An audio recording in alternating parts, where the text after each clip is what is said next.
start. And I think you're doing a pretty good job, Scott and Deb.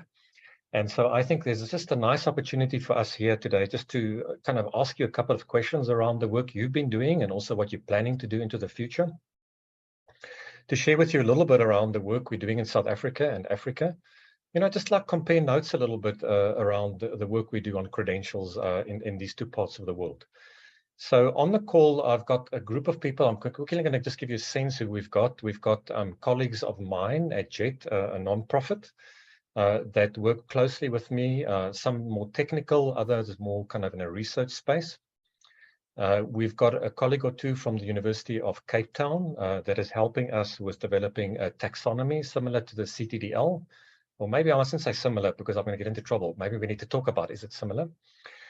So that's Francois, that's on the call. We also have some colleagues that are part of our advisory group. As I mentioned earlier, we call it a launch group.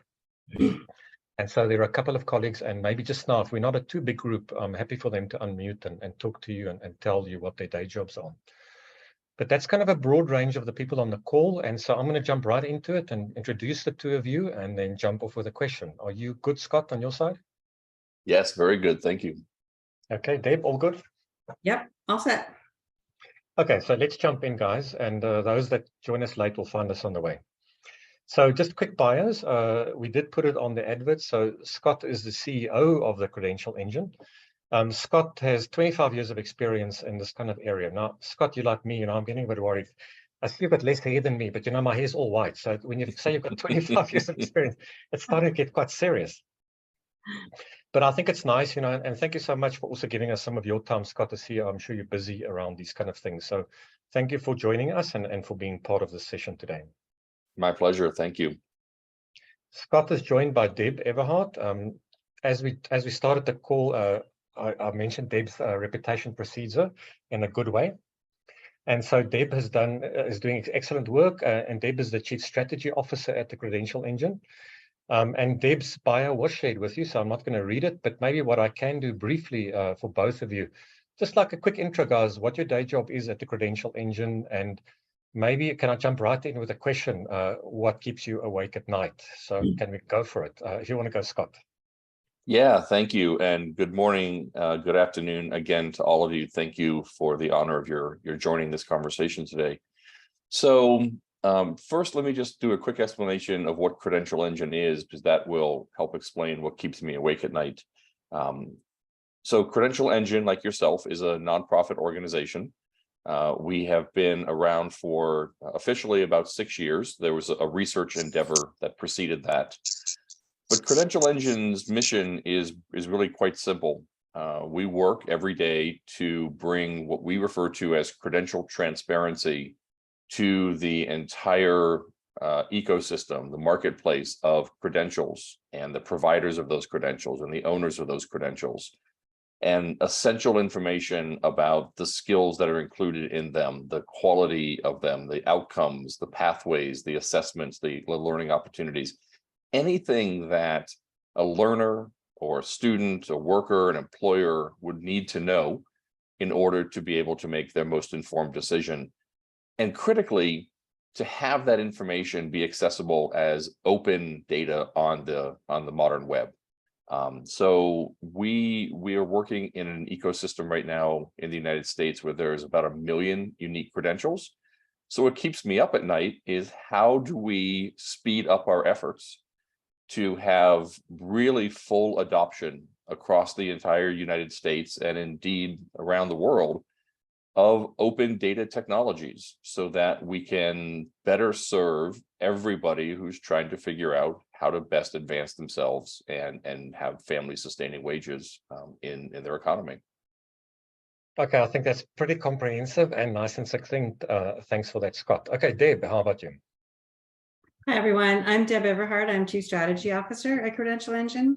And I come to this work from a long background in learner-centric strategies, in portfolios, and working in the open badges movement since the very beginning. And that's involved a career in ed tech and product strategy and architecture.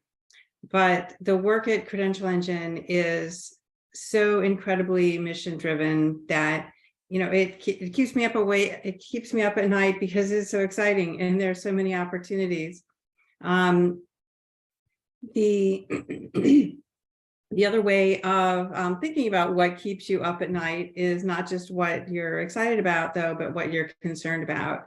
And I think we are at a critical nexus in terms of connecting learning ecosystems and very explicitly data systems and employment and work-based systems, including in the informal economy and serving people who have less access to more sophisticated systems, or are perhaps, have less control over what systems that they can access. So what keeps me up at night in terms of concern is making this transition to the credential transparency and the skills-based ecosystems that Scott described in a way that is equitable, fair, as rapid as possible, opening up as much opportunity as possible, and not just a land grab by big providers. Okay, so that's a nice start, guys. So colleagues, those of you that are on the call, if you can use the chat for questions for now, we'll go for about 10-15 minutes and then take a break for questions. And we're not a huge group, so we will definitely give you a chance. So just give us a while just to get going. So my kind of first question I have will be top of mind for both of you, and feel free to respond as you want. It's actually not on the list of questions I sent you, so please just, if you feel like I'm surprising you, just tell me. But the question I always have is, what is the difference between a credential and a qualification? Is it the same thing, in the space that you operate in? Because in our space, people get so confused with these two terms. Who wants to have a bite at it? Well, qualifications are typically, is a phrase that's typically used to describe formal credentials. So let me describe what I mean by formal credentials. So maybe that's best placed by saying how broad our definition of credentials is. So if you think about the whole landscape of education and training and career credentials that are occupational licenses and certifications, then you look at degrees, certificates, badges, micro-credentials. That's what we mean when we say credentials. That nests within the broader category of credentials in terms of like what the World Wide Web Consortium Verifiable Credentials Work Group means, when they also include VCs, verifiable credentials, include identity credentials, work history, things like work visas, right? So in our work, we focus on education and training credentials broadly, which includes formal qualifications. We do not do work that involves identity credentials. In fact, we don't do anything with personally identifiable information.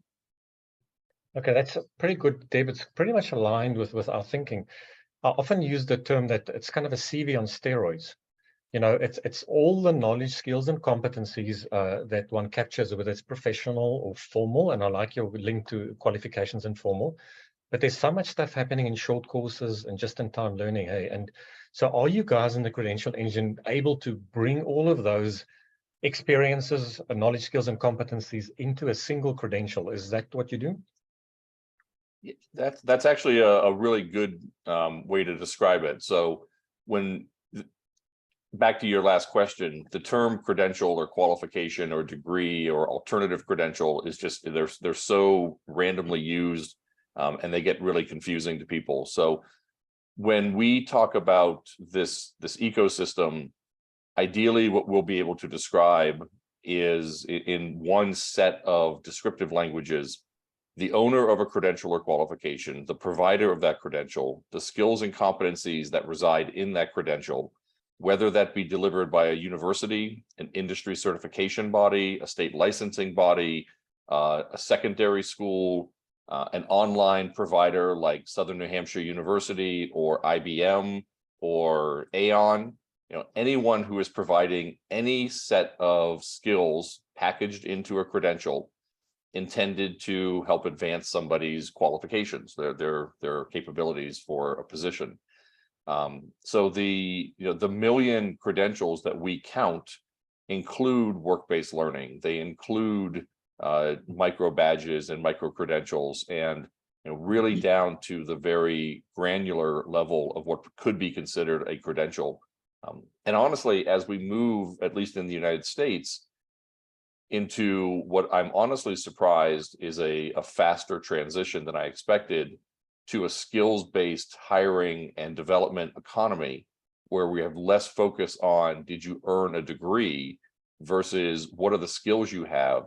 Being able to describe all of that in a common language is going to be essential in order to help people convey what they know and what they can do and what they have done in learning records or pathways or CVs on steroids or whatever the format is.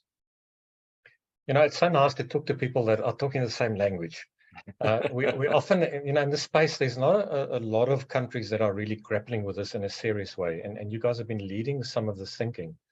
In our context, as Southern Hemisphere country and working in Africa, a lot of countries are grappling with basics, just proper record keeping, no matters, more sophisticated modes of record keeping. So maybe linked to this would be my next question. I don't know, Deb, if you're welcome to take it. It's the idea of data privacy. So, data privacy is a big thing that gets exploited, particularly in developing countries. So what are you guys doing around data privacy as Credential Engine? Well, explicitly nothing. Because we don't do any work that involves any personally identifiable information. Now, but I say that it's obviously a very serious topic, and we follow it because in our work in helping guide states and institutions and other organizations and how to develop learning and employment records, we absolutely refer to this as a high priority. However, we do not have the expertise and we do not lead the actual work to protect privacy. Okay, I think that's a fair answer. Do you want to add, Scott? Scott has something to add. Well, I was going to extend on that and say, because our mission around the ecosystem of what is offered is focused on all of this information should be accessible as linked, open, interoperable, transparent data.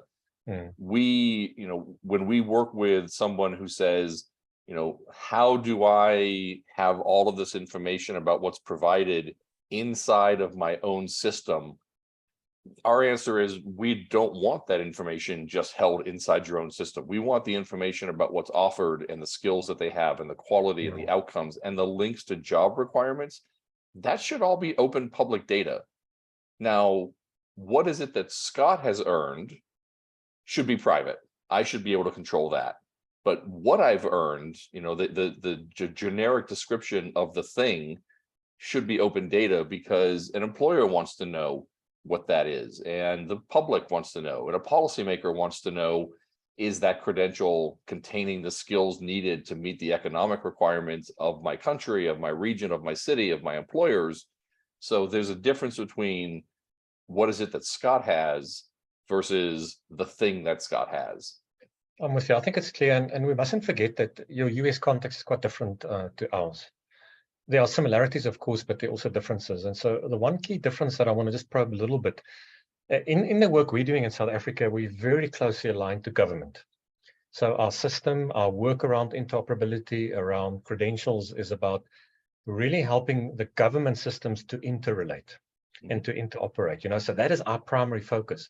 Help us a little bit to understand how you guys work with, I know, federal system, states and all this kind of stuff. Just help us a little bit to understand how Credential Engine positions itself in the US. I'll start with that and then let Deb take it, because there's a few different ways to answer that. So I think the best analogy to how you describe the relationship with government is when we're doing work with the individual states. And let me take the state of Texas, our probably one of our largest states here. They very much came to us and said, all of our government agencies, whether it's looking at the K-12 system, the workforce and further education system, or the formal higher ed system, they don't know how to talk to each other. because they have information about what's offered under their funding streams or under their governance structures that are in separate systems. And yet we know that the same credential might be provided to a high school student, a dislocated and unemployed worker, or a college enrollee. And so what they've asked us to do is to use our common data infrastructure in order to give the state government a better picture of what's happening in the state and where they can make improvements to have more streamlined pathways to employment. Now, at the federal level, you're right. Our federal government is very much a arm's length from all of this. And anytime you talk about helping the federal government get better access to data, you get into all sorts of political landmines. But if you think about it at the local, at the state level, I think there is quite a bit of alignment with how we work with governments in order to help them. But we also do a lot of work with the vendor community and the provider community. And let me just let Deb talk a little bit about that, because they are a very important constituency here. Sure. Yeah, and I'll double back on a couple of points that Scott brought up. One, we do absolutely work with federal agencies and other bodies in the federal government. For example, the U.S. Department of Labor makes the entire ONET occupational framework and industry frameworks available as CTDL. They make it available on their website as CTDL. You can go get it just the same way we do. And so there's good progress in our work with federal agencies. I was at a convening a couple of years ago, and the groups were trying to figure out how to get a good handle on the learn and work ecosystem. And some said, oh, it has to be federal top down, because otherwise it'll never be uniform. And others are like, what about state control, blah, blah. And I said, well, it needs to be states. And someone said, well, why? There are 50 of them. That's a lot of work. And the response is that in the US, the states are closer to the needs of the people. Sure. That the states make decisions that are more regional, more applicable to what their priorities are. And there's a lot of collaboration among the states. And so a good example of that is that the National Governors Association has a skill-driven state cohort that they've been working with over last year and into this year, that is doing a lot of work with LERs at the state level, and then being able to optimize that for the systems and the needs in the state, but then also coordinate that across states, and importantly, leverage vendor relationships. So the vendor relationships in a state, how do they apply to LERs and getting the right data and the right systems for people? And how do multiple states that have contracts with these vendors help move the market in terms of saying, this is what we need? And I'm kind of focusing on LERs, but it really is about data transparency in general. I get it. Look, it's about a common language, eh? Yep. So just two acronyms you use, Deb. So LER, Learner Employment Record. Just for not everybody might be familiar. And then just quickly, I don't know, one of you just tell us, not everybody's familiar with ONET, the US occupational taxonomy. Could you just give us a quick, few lines on it? What is ONET? Just either of you. Yeah, Deb, you want to take that? Yeah, sure. So the ONET is the occupational framework of the US, from the US Department of Labor. And it not only has the structure of all of the occupation skills, the specific physical capabilities and tasks that are associated with those occupations, and also the relationships among the different occupations and the common names in terms of job titles for those occupations out in the world. And then within that, there are specific industry frameworks. They're shaped like a pyramid. So they have the broadest set of necessary skills at the bottom, and they work up to more specialized skills at the top of the pyramid. And then there are other US government agencies that have developed specific taxonomies like NICE, which is the US cybersecurity framework. And those are all loosely coordinated. Well, everything in the Department of Labor is coordinated. NICE is loosely coordinated. But all of that data is in the credential transparency description language so that it can be connected to credentials and skills and jobs and other data that's in the credential transparency description language. Okay, so let's slow it down and get people with us now. So CTDL is the third acronym I think let's introduce. So it was LER and ONET. ONET is spelled O*net if people want to Google it. And then the CTDL. So CTDL, we're getting a bit more technical now, but this is now the important thing. I think this is the oil that makes Credential Engine work. So DNA. Tell us a little bit more and maybe start from basics and then let's see how far you want to push. I don't know, who wants to go? Scott, you want to have a go? I'll start with the basics because I tell everybody I am not a technology expert. I do policy and I run the organization, but I leave it to Deb and our technology team to dive into the details. So let's go back to the, I'll give an analogy here. We're living in a country that has 1 million credentials and it's offered by 60,000 plus different providers. So it's an incredibly complex marketplace. And if you want to help a student or a learner be able to understand and compare and analyze and make decisions about how do I piece together some of these credentials into a meaningful pathway, you need to be able to have all of the information about all of those credentials and what they offer accessible, not in Spanish for one, English for another, Chinese for a third. And we need to have a common tabula rasa that allows us to have common understanding across them all, and allow them all to still maintain any particular unique language for themselves as they want, because that's the way that these things work. So there were a group of individuals who looked around the world and said, well, we can provide common information on the web for your travel experience. And you can look up any hotel in the world and be able to find information about a hotel. Or you can look for a new car and be able to compare cars. And we should be able to compare and have common information about providers of credentials and the credentials themselves and the skills on the modern open web. And there are frameworks to do this. We just need to dig in and create a very specific one for this space. So a group of people came together and looked at what has been done on the World Wide Web Consortium, which is where we actually have written up the rules for how the web works, and schema.org, and said we can take those frameworks and we can create a very specific set of descriptive languages for education and training. And that is the Credential Transparency description language in the simplest. So we're providing a way to have open information shared about credentials and providers and everything else on the modern web. And from there, I'm going to let Deb take it to a little bit more of a detailed description. Okay, before Deb goes, just hold Deb for a second. So Scott, just to be clear, so effectively you've created a language that both supply and demand side can understand. Yes. Because that's really the key, isn't it? Often educationalists have all sorts of learning outcomes and taxonomies and stuff, and then the workplace has got different taxonomies. Is CTDL in between those? Or Yes. Not really? Okay, go for it, Deb.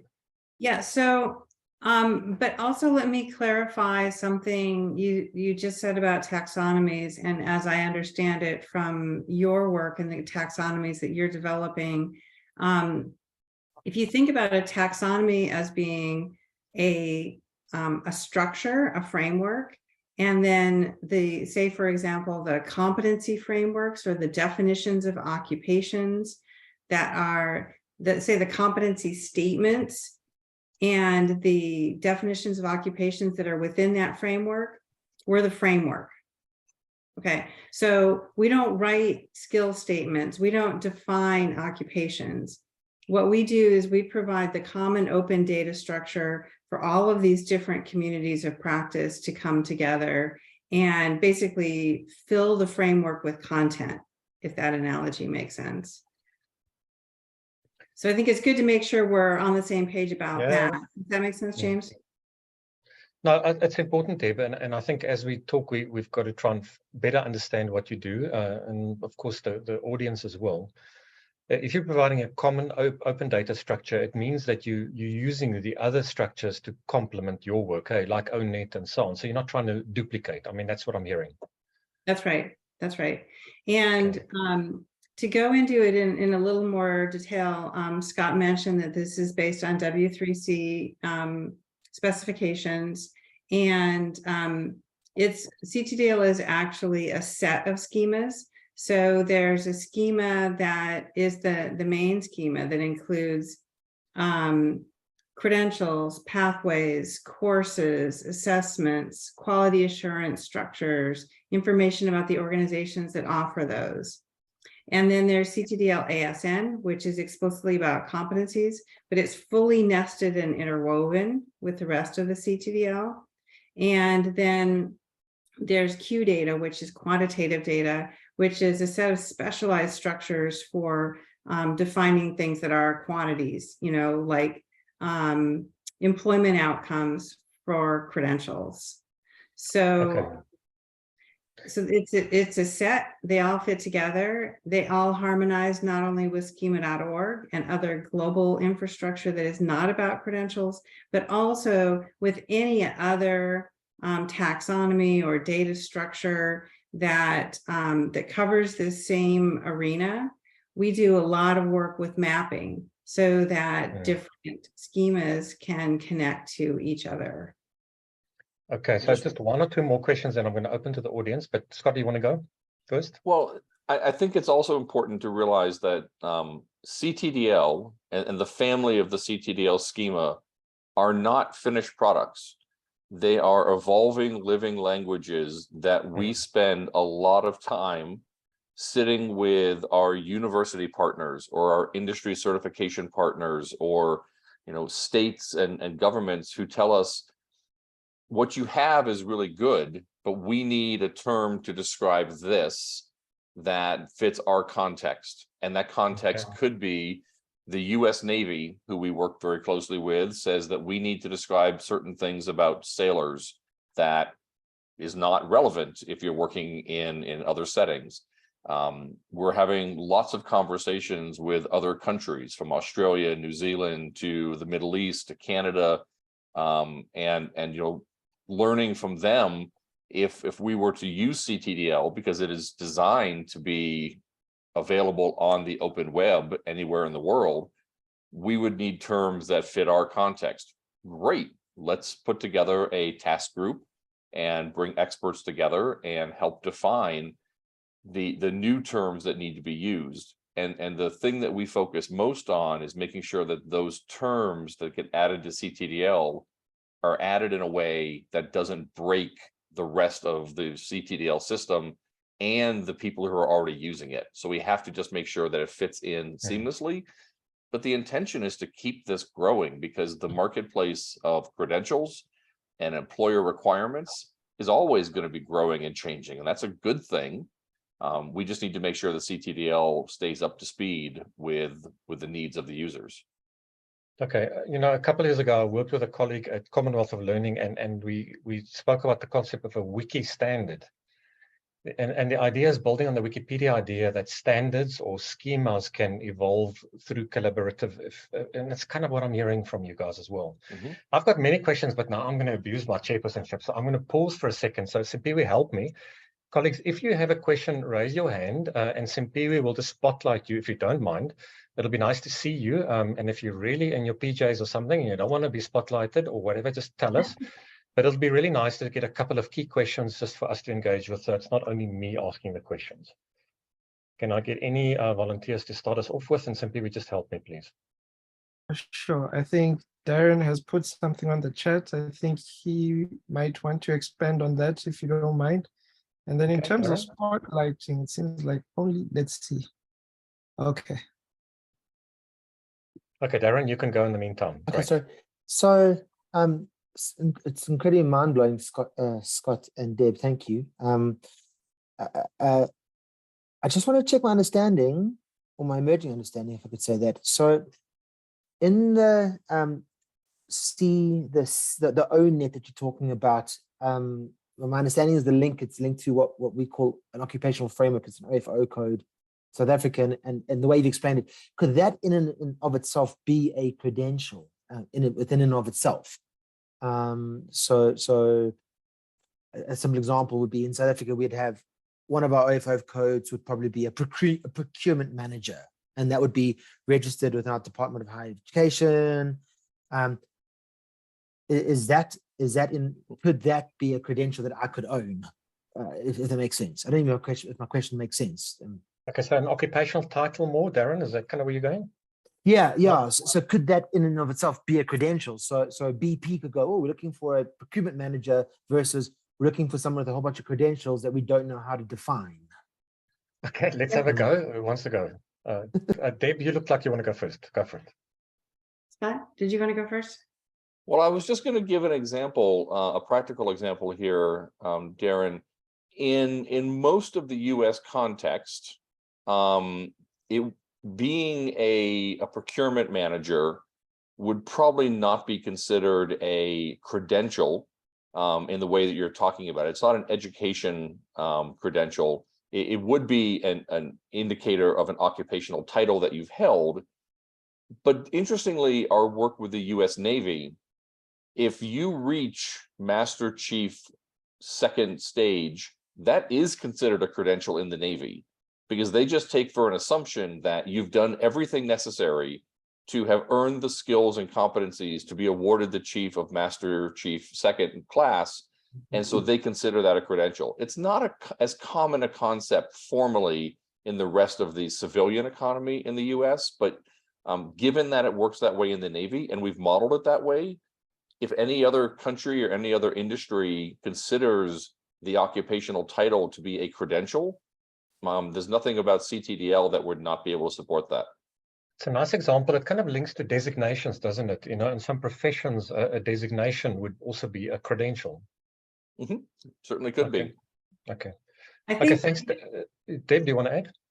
Well, I think this is a good opportunity to tease out a little bit the relationship between a credential as defined in the Credential Transparency description language and a credential as issued to an individual person.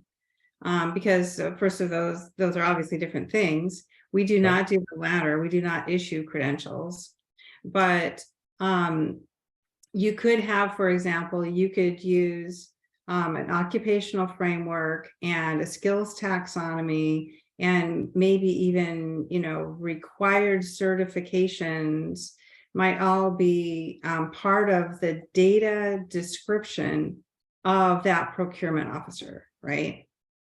But then when that person gets issued credentials, they might have a credential for their industry certification, a credential for their work history, credentials for specific skills that are part of that job.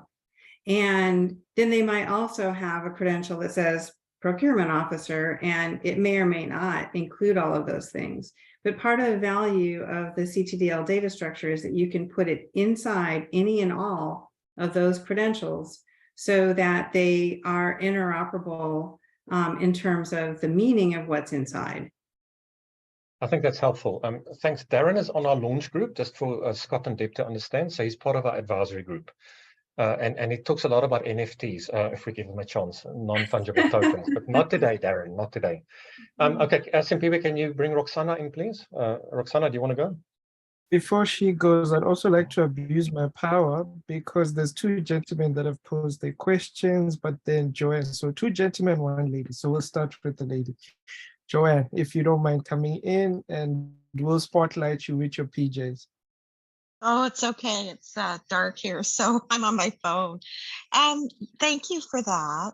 The question I have is, and you've kind of starting to get to that with some of your comments just made. In my experience, there's a lot of need to first do a lot of pre-work. What is that content? What are those learning outcomes, et cetera, and then to put it in, excuse me, in a machine readable format. Is there any advice you can give the communities that to help move in that direction, so that you can then ladder into the kind of supports that your organization is providing? Okay, so just quick intro. Joanne is part of the Groningen Declaration Network. She's actually the chairperson or director, Joanne? Director? Executive director. Executive director, okay. And she's also part of our advisory team, just for context. Okay, anybody want to take first stab at answering? Well, I would say the simple answer is put that learning outcome and course information in CTDL, because then it's machine actionable.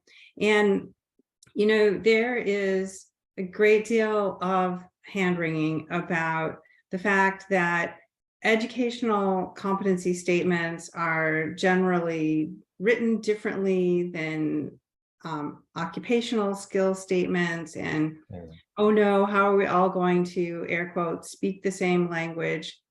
Well, you know, fortunately, there's a lot of machine learning and AI now that can be applied to this information. But if it's information that's like out there in PDFs and Word documents and whatever, it's much, much harder for AI to make effective use of it. So if everyone involved in these ecosystems takes all the information they have and they put it in CTDL, then it's structured data, much, much easier to parse and use effectively as machine actionable data, even across ecosystems. That may be an overly simplistic or an overly technical answer. So let me know if you're looking for something different. You know, I think Joanne's clapping, so she's broadly happy. You know, for me, I'm hearing translation device. Deb, is that the wrong word to use? Is CTDL a translation tool or not? It's a framing tool, right? So, for example, if you get a body of raw information, as is what's usually on web pages, right? It's usually not structured, for example. What is a translation system going to do with it? It's going to have a much harder time than if that translation system knows this is a learning outcome, this is a course title, this is a job description, right? Then it's going to be able to parse these things much more effectively. Okay, so maybe a parsing tool is a better. Joanne, you want to quickly follow up, then I'm going to bring Roxana in, but if you want to go quickly, Joanne. Yes, I'm just having trouble. Just one sec. Yes, I'm just having trouble with the systems here. What I was going to ask you is, using either the example you used before, or perhaps another example, do you have any information or past practice that has lent the answer to this question? How long has it been taken in your experience for a community or an organization to do what it is you're proposing? Can you give an example? Is it a multi-year kind of initiative? Have you found a particular exemplar that's done this quickly? Okay. Scott, can you talk about some of our experience in states? Yeah, so I think the first thing I need to say is that we're talking about the United States here primarily, and the United States has not been very good at all about having good data management systems across its education and occupational credentialing space. So I would answer that by saying some of the newer organizations and the newer institutions that have come into existence in the United States in the recent past have come in with very thoughtful data management structures and approaches to data, and they've been able to publish all of their information and think about how to use it better very, very quickly. There are other states and systems and institutions that are quite old and have legacy data systems that do not do a very good job of talking to each other in the first place. And like I said, the reason Texas invited us in is that Texas is living with multiple data systems and data structures, and they want to be able to help vendors, whether it's a learning and employment record vendor, a pathway vendor, a tool for use with counseling high school students. they need better information, and the traditional vendors that they were talking to were just focused on delivering a different version of the same product. And what we're able to do is to sit with Texas. And so to answer your question, we've been working with Texas now for about a year, and there will be several tens of thousands of records published about the credentials and the providers. But it's taken us about a year to help them be able to ask the questions necessary to even understand where their data are not in good shape. And as they move to making all of this data transparent, they want to make sure that they're putting out correct information with the right assessments of outcomes and quality. But once they've done it, and they've done it once, and they've aligned it to CTDL, it's easy to keep it up to date. And so this is a bit of a lift for the state of Texas, but the benefits will be enduring for quite some time. Okay, I think it's a nice example. Simply, can you bring Roxana in? Roxana, over to you. Roxana is the overall program manager on the PSET cloud, just by way of introduction. So that's what she does, half of a day job. The other half, I'm not allowed to give her more work to do. Okay, Roxana. Okay, thanks, James. And good to see you again, Scott. We met recently through our interview on governance. And hi to Deb. So your system sounds very complex because of the number of states you have, and looking at that integration across that is sort of very far-reaching, but you've made strides. In South Africa, we've got the National Qualifications Framework. So that's the formalized formal learning. We haven't gone into the informal aspects of that, which is what we're looking at through the PSET cloud, and reaching out to the lifelong learning aspects of that. We also have on the organized framework, so we have for occupations, which is industry-based, and that brings in all your employers into that to designate their employees and their occupations. So we're sitting with very well-established and structured frameworks. We're currently looking at how is the best way to bring them both together. So, and of course, it's a national system. We have 9 provinces, and they're all governed by the same national system. So we don't have that complexity that you have with the federal states. So that's the one piece of advice that we would like. And also, I think, as a starting point, would it need an engine like yourself where you put them together and let it do its language processing and all of that? And the second part of my question linked to that is the standard setting process is lengthy. We've gone down this road for 20 years developing the National Qualifications Framework. It's expensive. To bring industry into those occupations takes a lot of stakeholder engagement. And so I'm not sure how lengthy and expensive your processes are in looking at the commonalities and buy-in by industry of the skills development processes that we've established. Thanks, James. Thanks for 2 very simple questions and short questions. The opposite, Roxana.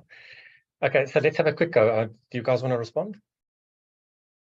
Well, first of all, the intention of CTDL is not necessarily to displace frameworks and data structures that you already have.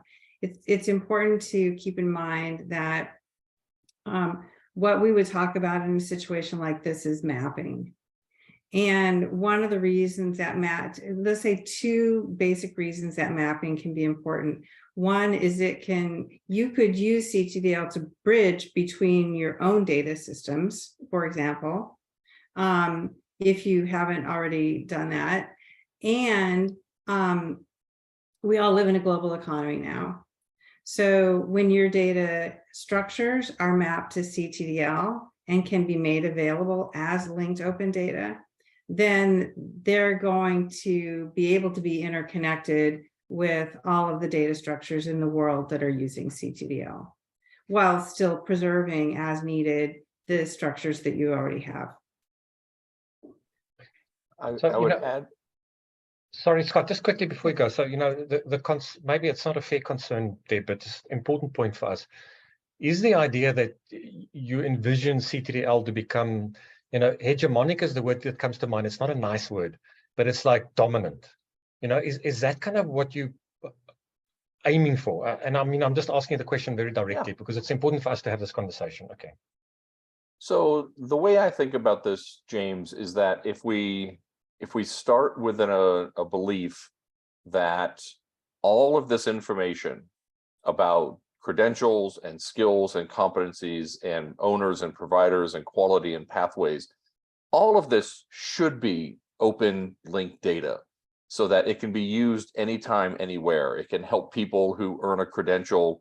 And the example I've been talking about quite a bit lately, going back to Afghanistan, as people were being displaced, they should be able to carry with them known records and verified records of what they've actually earned. That requires, in some degree, that we have this data as linked open data. There is right now, to our knowledge, and when we were created and started this work, there was no other open source, and I'll just repeat that. This is an open source. CTDL is not owned by Credential Engine. CTDL is an open source language. There was no other language in the world that worked on the modern web that allowed this to happen. And so the Lumina Foundation and JP Morgan Chase and a few others created this endeavor to create this language for the world's benefit. I have always said that if some other entity comes along that creates a different or better linked open data language that can be used on the open web by anyone, anytime, great. If that advances this mission and serves people better, and CTDL eventually becomes replaced by the next better language, that's wonderful because it will be serving our mission. It just won't serve it through CTDL. It'll serve it by getting better data into open systems for the benefit of people.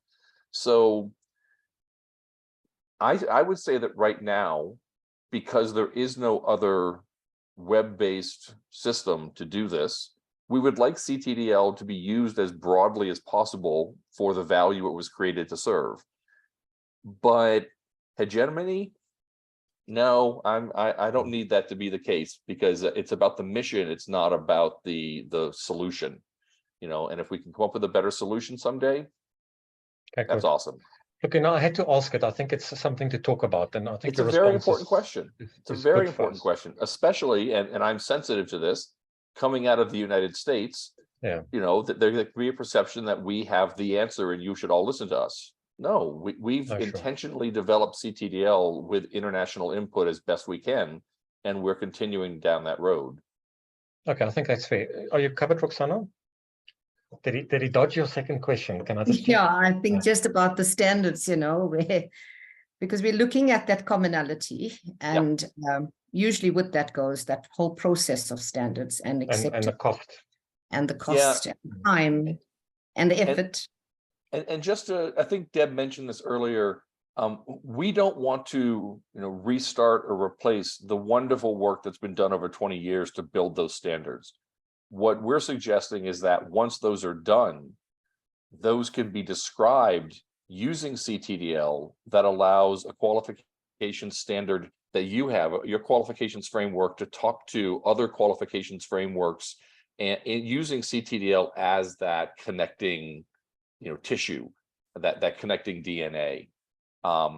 We've been working with a very early effort here in the United States to develop a US qualifications framework, and they plan on publishing it into CTDL so that you can actually map credentials to it, and you can map all these different certifications and skill sets and occupational frameworks to the US qualifications framework. We've had conversations, and we actually presented to the African Continental Qualifications Framework body about could CTDL be a resource for connecting qualifications frameworks into that kind of more meta framework across the continent.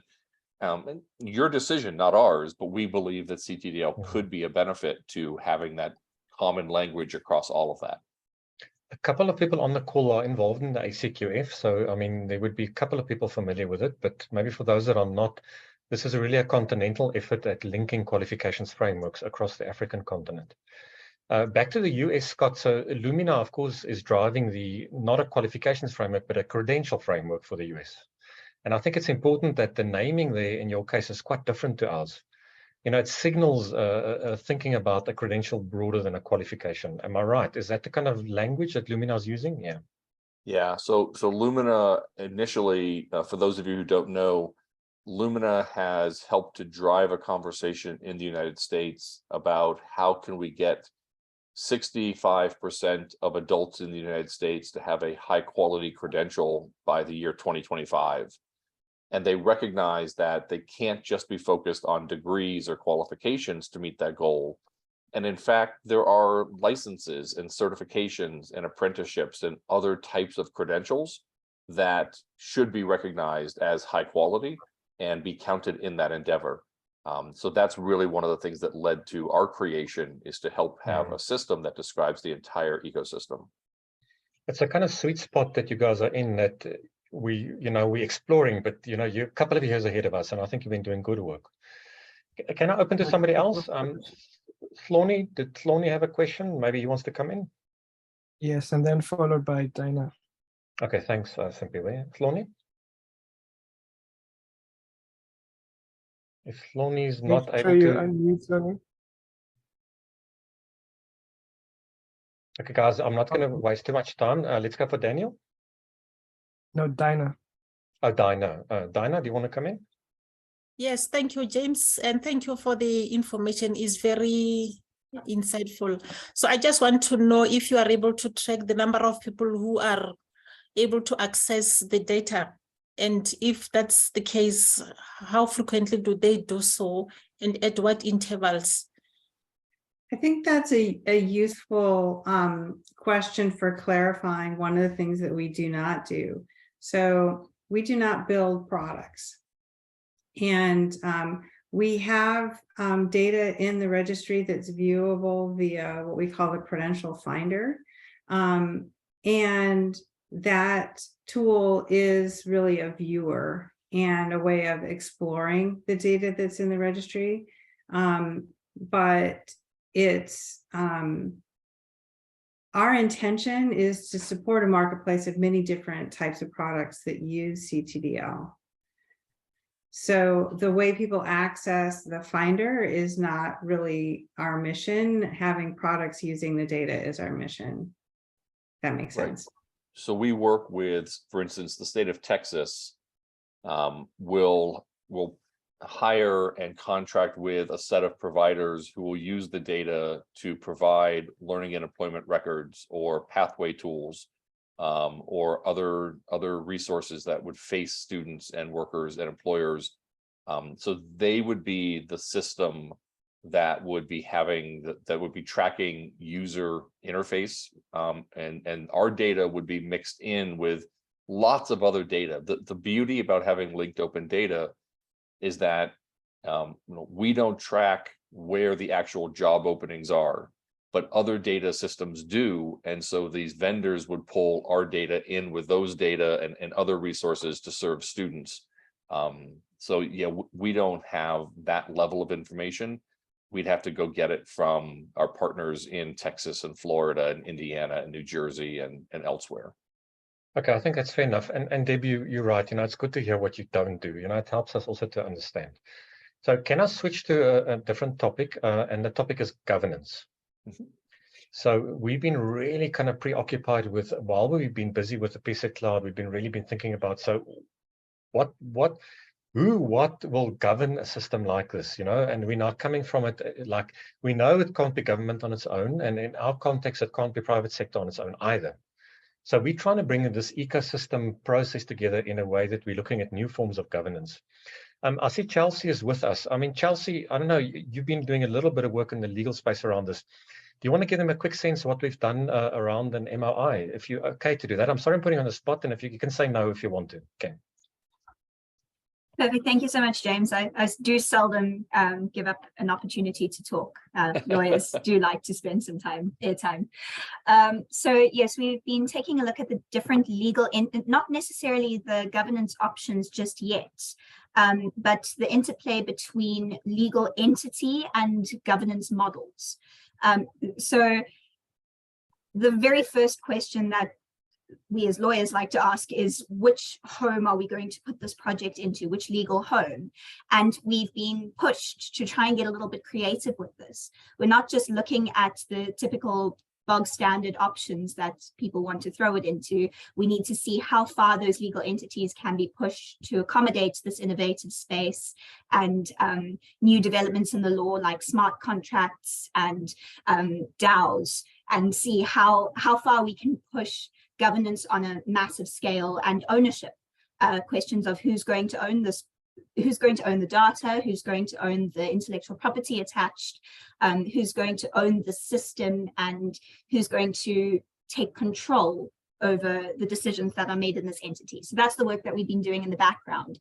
At the moment, we've settled on one of the options that we're considering at this stage is a non-profit company under the South African Companies Act, which in my opinion is one of the most innovative pieces of legislation that's come out of South Africa in the last 10 years.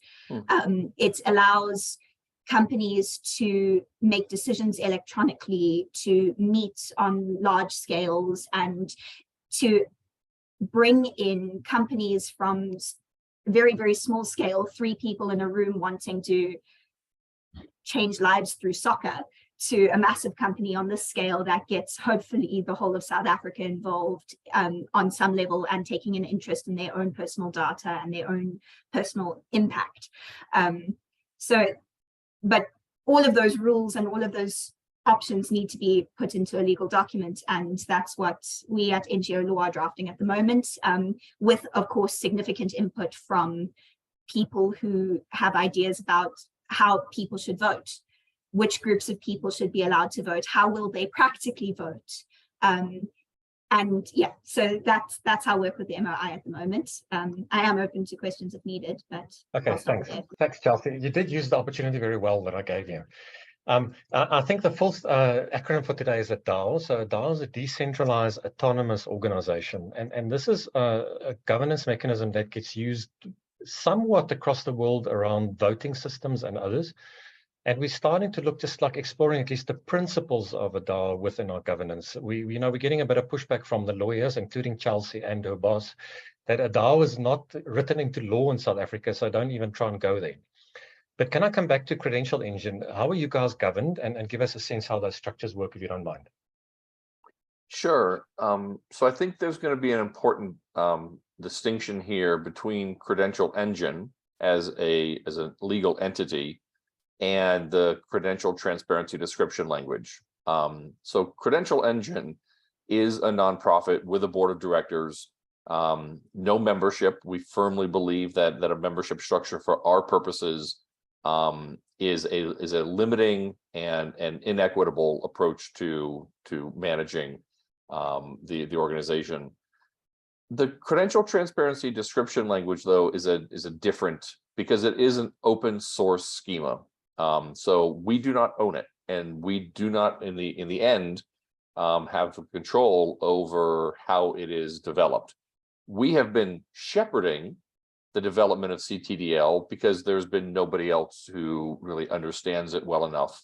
But we suspect that over time that's going to change. And we suspect that over time that probably should change. And so, James, you raised the idea of a DAO in our conversation about the CTDL advisory group. And it's been on our mind that as CTDL is adopted and used more broadly around the world, it can't be back to just the simple shepherding of, myself and Deb and Jeannie and a handful of others. So the way that we have always worked is very open community.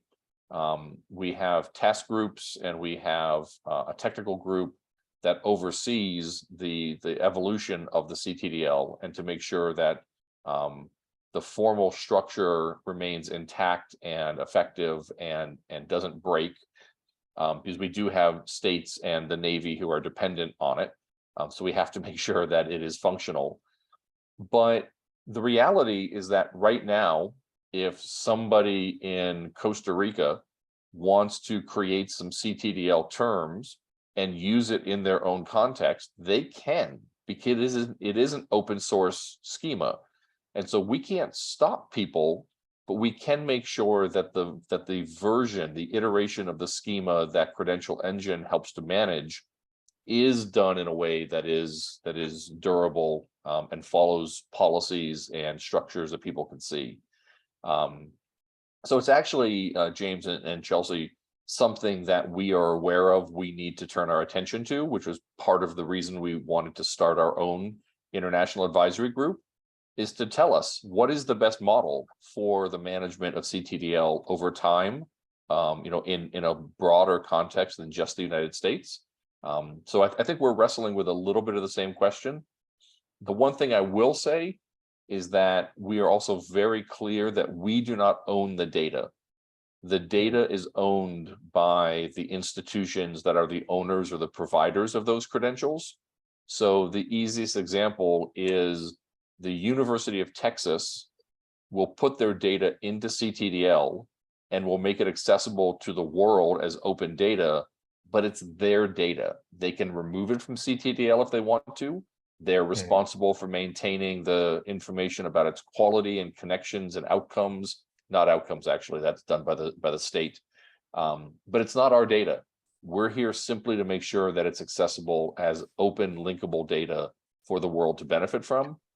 Okay. So just quickly on your University of Texas example, so the data is then anonymized and aggregated. So back to Deb's earlier point, there's no individual, you can't expose an individual on that data set, because we're quite nervous about this, that, data belongs to the citizen, to the individual, not to the entity. So when you talk about University of Texas data, it is the aggregated data. Well, it's the generic data about the degrees they offer, the skills that are included, the pathway connections, the course material, the assessments that are associated. When we come to aggregate information about outcome data, the average person who gets this degree gets $50,000 a year. Sure. That information would come in aggregate form, usually from the state of Texas, which does the analysis of the outcomes. But we do not then get any information about Deb, who actually earned that degree from the university. That is not in our systems at all. And we agree with you, that data should be owned by the individual. But Texas should be responsible for telling people what it is they actually taught in that degree program and what are the skills that were in the degree that Deb actually earned. No, I think it's fair enough. We can probably talk about this for a while. Because we've got a chance now to take a second bite at this. We're trying to design a system that the individual always has control over the data, even to the end point where it gets utilized for aggregation, for analysis, and so on.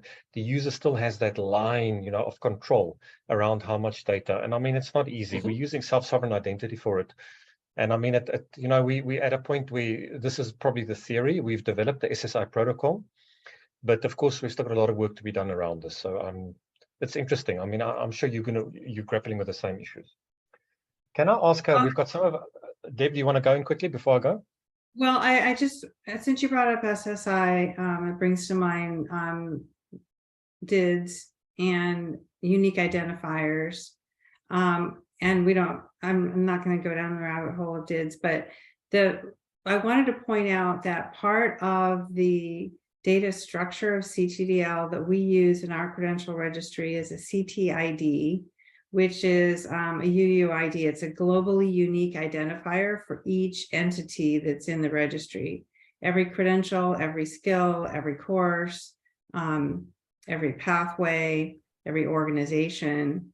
And so when you're doing that kind of longitudinal data, like you're talking about, so you're trying to trace, then that CTID can be very important, because you have a reliable way of going back to the data about that entity. It's not the PII, but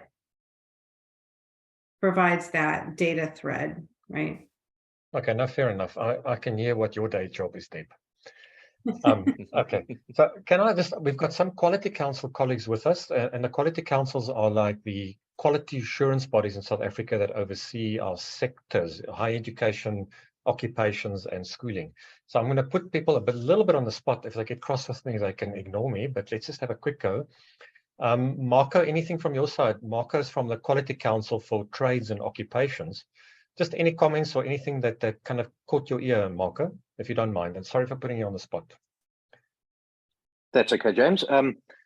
Yeah, I mean, I must say I'm very, very interested, particularly in CTDL. The entire system around it is something that certainly from the Quality Council that I work for, we've been striving to find this kind of common language that is both understandable by people who are looking for credentials, but also that is understandable by the workplace, and that it can kind of cross that divide between education and training for the workplace. I mean, I heard Darren's comment earlier also talking about, can you use kind of these derived titles like things that come from the OFO? Can you use them as credentials? And Deb's answer was pretty interesting, was that not exactly. But it's an avenue we've been exploring, and it's something in some of our qualifications that we've developed, they are a little bit close to the OFO. Those kind of descriptions more of workplace tasks, and they don't fit into this idea of what a credential is, with this wider applicability and the ability to move. So, I mean, certainly I've never heard of CTDL before today. I've checked it out on the website as we've been talking. So, I mean, I can see that this can actually be a really central thing for us, as quality councils, as people in the workplace. This can be something that we can latch onto that solves a lot of our problems around translation of credentials into qualifications. And I know that that's a big debate here. It's something that, because it's the first time I've seen it, all I can say is I find it very exciting and very interesting. And I really want to hear more, given this first experience. So I really appreciate the invite, James. And, certainly we've got to talk more about this, because it's something we've been looking for a while. Thanks, Marco. I was in the UK a while ago when the Queen passed away, and I was at a Welsh conference, and the thought came to me to just use the following phrase, but it didn't go down so well. So let's just see how it goes. So now the phrase I use is the qualification is dead, long live the credential. So, they were saying the Queen is dead, long live the King. So, I think, there's something there that we need to really grapple with as countries and as a global community, really, not only as the US or South Africa.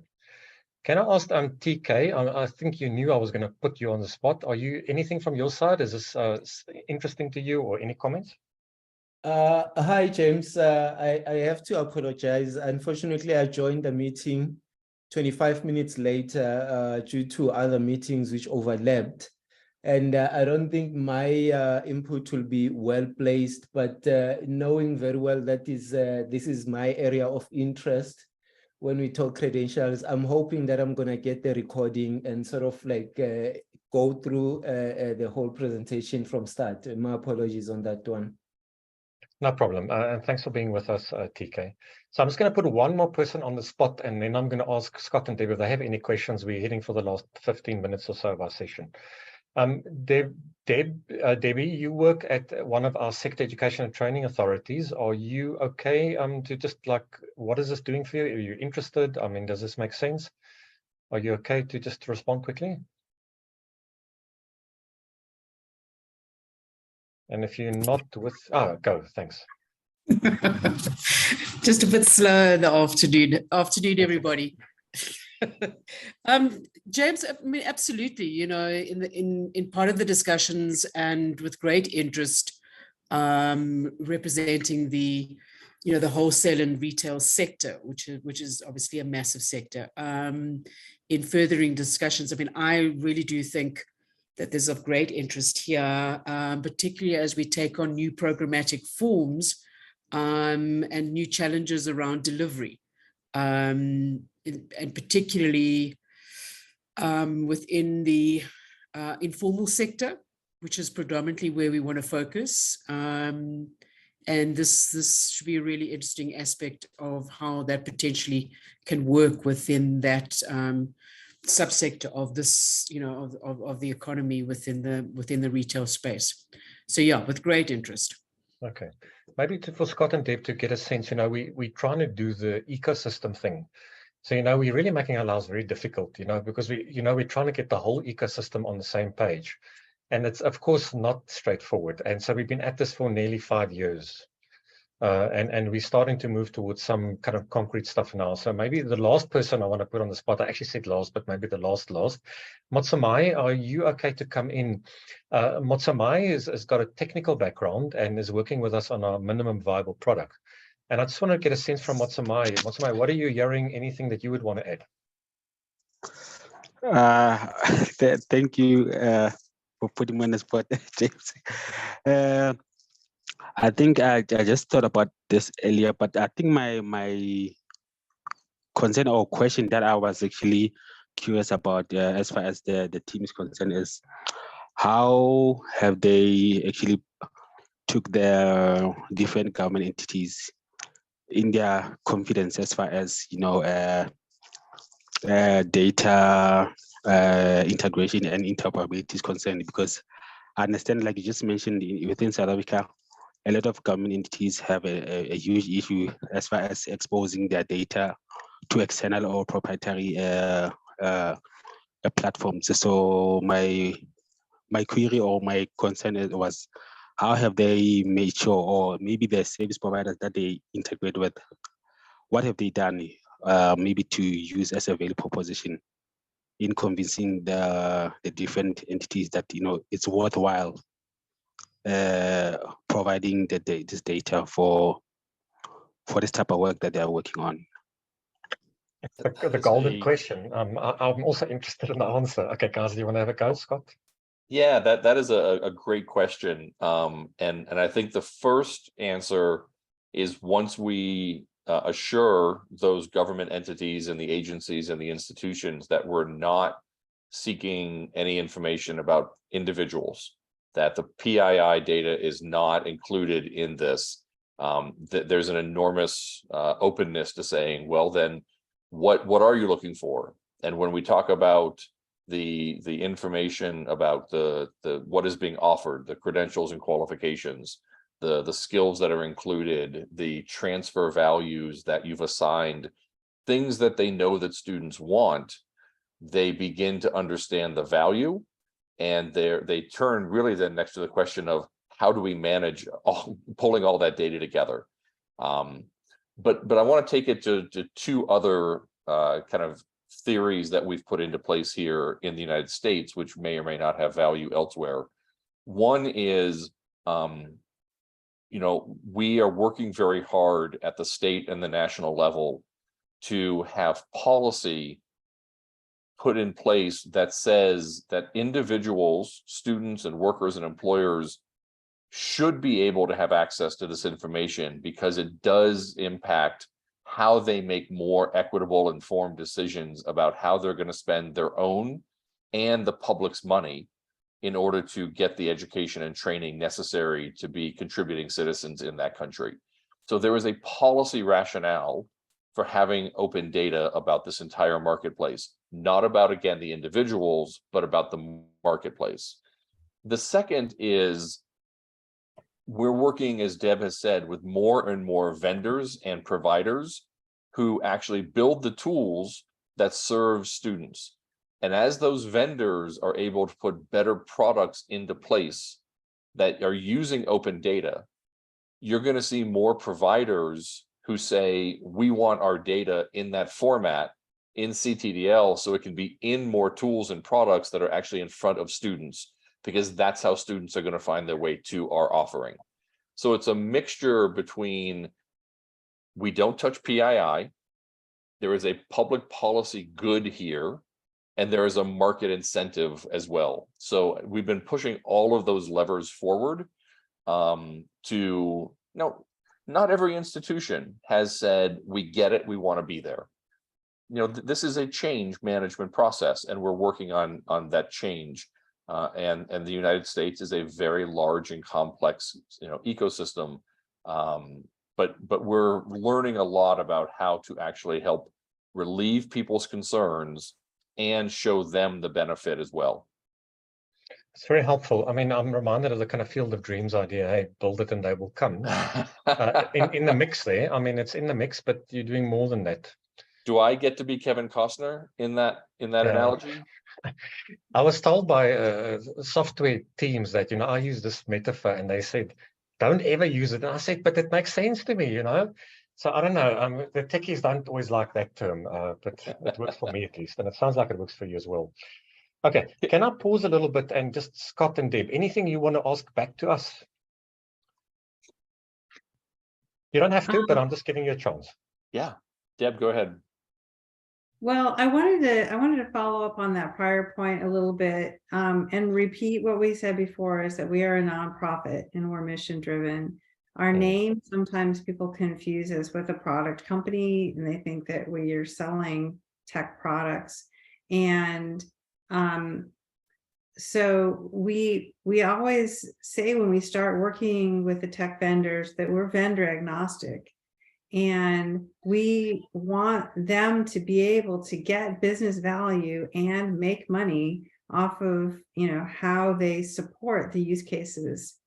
One simple example, there's a product that can take a link that's in a digital credential that connects to the registry and use that identifier to get more information from the registry to add to a person's skills profile and help that person do skills exploration. That's an important business proposition for that tech company. So that's what we want to foster, which is why we always emphasize that we're a nonprofit and we support it in the marketplace. It kind of resonates well with our discussions. We're talking about like it's a plug and play idea that, what we've got is you can plug in your whatever you've got, whether it's non-profit, for-profit, or whatever else, but from our side now, we're trying to provide the common infrastructure. So we're not quite at the sophisticated level that you are, but the common infrastructure for the plug and play to be able to happen, not to duplicate vendor work, nor to duplicate what government agencies are doing. So that's kind of where we are. Yep. Two things, and I do have questions, but I also, if I can, in just the last 11 minutes here, two things that came up from two of the people you called on, and I think James this ties in nicely to that, the connectivity across the ecosystem. We have quality assurance organizations that are also part of the ecosystem. So some of the large accrediting bodies for higher education publish information in CTDL as well about these are the institutions that we've accredited. So there is, if you think about the providers of the credentials and the accreditors and the vendors all playing, and employers who can signal what are the skills that they're looking for, all of that in CTDL allows for the integration of that information into a navigable, That makes sense. And Can I take a practical example, Scott? Sorry for interrupting you. What is your relationship with CHIA, for example, the Council on Higher Education and Accreditation? Do you work with them? Are you familiar with them in the US? We are, Deb. I know you've been doing a lot of work with those kind of QA bodies, including in Quahe. Do you want to just take a second on that? Yeah, sure. I mean, the key value proposition for quality assurance bodies is that the information about what they're trying to do quality assurance on is often coming to them in disconnected, not very well organized structures. So they benefit in doing their work if the data they're getting is in CTDL. But it's also important for them to clearly identify what they have QA'd, right?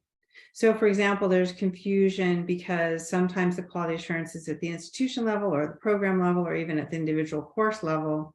And it's important to the QA entities to be able to be clear about that. Sure. So the CTDL enables a QA entity to attach data in CTDL about that quality assurance to this specific entity in the registry, be it an organization, a program, or a course.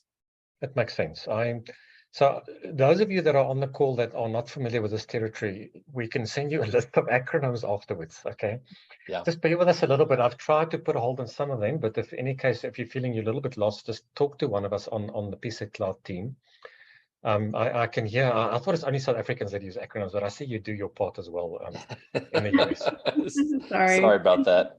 And just to yeah. answer your question, we do work with CHIA, the largest. So for those of you who don't know, CHIA is the body of all of the accrediting, the higher education accrediting bodies in the United States. So a number of regional as well as national accreditors. And in fact, James, my current board chair is the president of the largest accreditor in the country. And so we do work with accrediting bodies quite a bit. We also work with, and I wanted to take this just back to the Retail Association conversation. The National Federation of Retailers in the United States is also a partner who publishes both their credentials, but also is publishing information about the pathways through retail that people can see in a digital format. So we've been working with Retail Federation, Restaurant Association, Hotel and Lodging, U.S. Chamber of Commerce, and others to make sure that the employer voice, both in terms of what they offer as an association, but what they need, is also available to be described in CTDL. Okay. Look, thank you for giving us your time today. It's good we're working closer together. We've been hearing about Credential Engine for a long time, but all of a sudden I'm feeling like we're closer. We're just talking more, and it's a good place to be. So I was wondering if I can put Tumelo on the spot a little bit. Tumelo, if you are with us, could you just in 3 lines tell everybody what we're trying to do with the PSET cloud? I used to be a teacher, so I've got this bad habit of putting people on the spot. And if you, wow, you're really putting me on the spot. Just put in your own words, eh?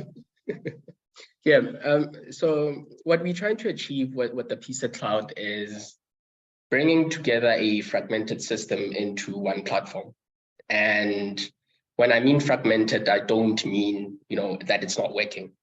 It's working, but in silos. So trying to bring all of that into one conversation and one platform that enables the conversations between those entities to be taken forward very easily.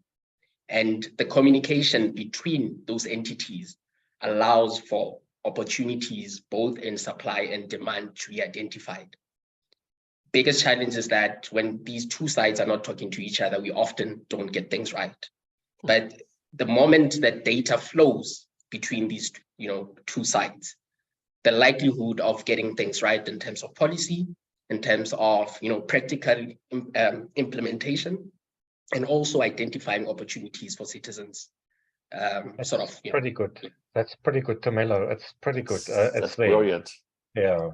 So Francois, if you are with us, so we've just asked Francois and team to do some work for us. And Francois, if you're comfortable, just in a couple of lines, just to tell us what are you busy with, if you're okay to do that. Hi, James, thanks. Very quickly, I've got another meeting to go to. We basically putting together a foundational taxonomy, which is, in a nutshell, trying to bring together the supply and the demand together into this taxonomy, and then that gets put into the, we heard it already, the minimum viable product. So we kind of trying to bring that all together and look at all these different taxonomies from the skills side, the occupation side, you mentioned ONET, and see what we can do in getting these together and maximizing the amount of information that can be used to make that sort of system usable, I suppose, and useful. Yeah, but small parts, that's what I'm learning. Very small parts. It's an important part. Francois based at the University of Cape Town, Scott and Deb, and so they just, this is a gap that we've had, and that's why I want Francois and team to know about CTDL, and perhaps we can also do an offline thing at some point if they want to talk a bit more to you, if that's okay with you. Absolutely. Okay. And I'll just mention, if it's beneficial, after we held our initial CTDL advisory group meeting, a number of people from around the world asked for a deep dive on CTDL. And we are just in the process of scheduling that. It'll be early morning our time, so about the same time for you. We'll make sure that everyone on this call gets that information, and anyone is welcome to join. Thanks, Scott. I think that's great. Okay, guys, parting shot. Deb, your last comments or anything you would want to say, and then I'll give Scott a chance and then we'll close. So Deb, you go first. Well, I think you framed me as being the tech on the call, but really we do this because it helps people connect with opportunities and understand the difference between different opportunities. So that's the bottom line for us. And you're doing a good job from where we sit. So we're really looking at you as a great example. But what's important for us is we don't want to copy and paste. You know, as much as these things are open, you know, we have our own journey and we want to learn from you. But I'm sure there's some things that we're doing that will be good for you as well. Scott. Yeah, so I was amazed. Simpiwe, thank you so much for organizing this and for sharing a lot of information about the PSET Cloud's work ahead of time. As I was reading through some of those documentations, it just struck me how it sounded like things that we've been writing for the United States, and for our work in trying to position the need for open data, for interoperability, for better alignment of systems to serve people. So that just tells me that there is, I think, a lot that we can be doing together to benefit each other, to learn from each other. And as you said early on, James, it's wonderful to be able to spend time with people who understand all of this and are moving in the same direction. So very exciting to be with you today and really appreciate everyone's time to join us. So let's close on that note. Thank you again for your time, and thanks for my colleagues as well. Budget speech, if you haven't been watching it, you're probably going to do that very quickly now, but I think this was much more interesting. So thanks everybody for your time, and we're going to close now. Thanks, Scott and Deb, and thanks for Simpiwe for setting this up. Thank you, everybody. Thanks, everyone. Thanks. Thank you. Have a good day. Thanks, everyone. Thank you. Bye.